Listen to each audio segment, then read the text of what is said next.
Each time I come up, I try to bring a bit of good news. But up here, well, you just can't know how bad things have become outside.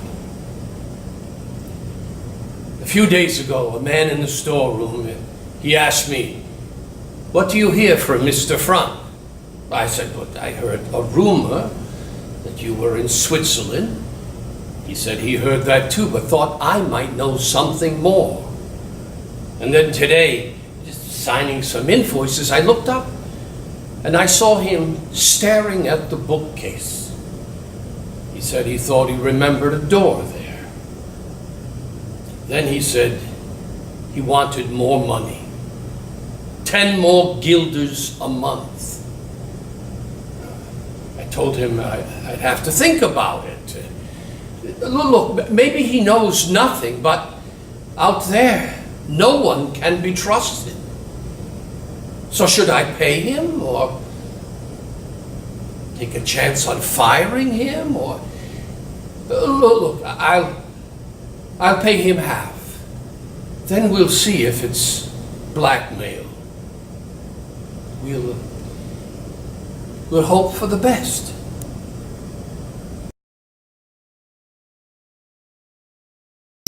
God? God? Is that what you thought I was going to say? That I was God? My God, that I never figured out. Oh, no offense, but I mean, that's crazy. Do I look like God? Would God dress like this? No, Joe, I'm sorry to disappoint you, but I am not God. I'm a friend of God's. The state! I render you powerless and motionless. All right, I can't do it, but just put the phone down, okay? Put the phone down. I'll tell you what I know. Take it or leave it. Okay? All right, good. So, God and Satan were sitting around one day, having one of those boring philosophical debates. This is a week ago, Thursday. No, Tuesday, because anyway. So Satan's sitting there, pink suit, gorgeous head, little mole on his cheek. And Satan says, there is not one man on the face of the earth in the entire universe, regardless of race, religion, Polish, Jewish, well, whatever, who would not renounce God once the devil put enough heat on. Can you believe it? 2 grown deities talking like this? To which God replies, and this is a quote, we got it on tape, there is one man would never renounce, and that man is Joe Benjamin. Yeah, thrills, right? So they make a bet. I'm only telling you what I heard. And the bet is this: the devil will make your life so miserable that you will renounce God. That's it. Message delivered. No tip necessary. It's been taken care of. So, good night. Good luck. God bless. But I doubt it.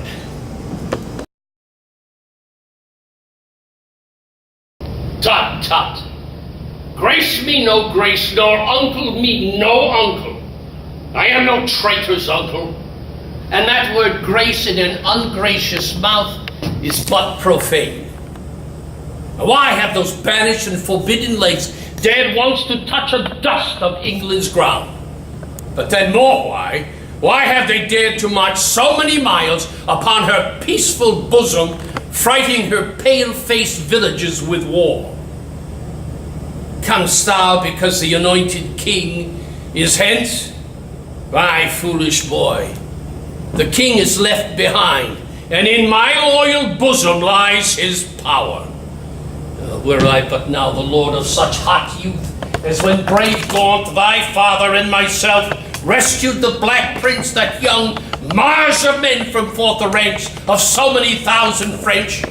How then should this arm of mine, now prisoner to the palsy, chastise thee and minister correction to thy fault? Thou art a banished man, and here art come before the expiration of thy time.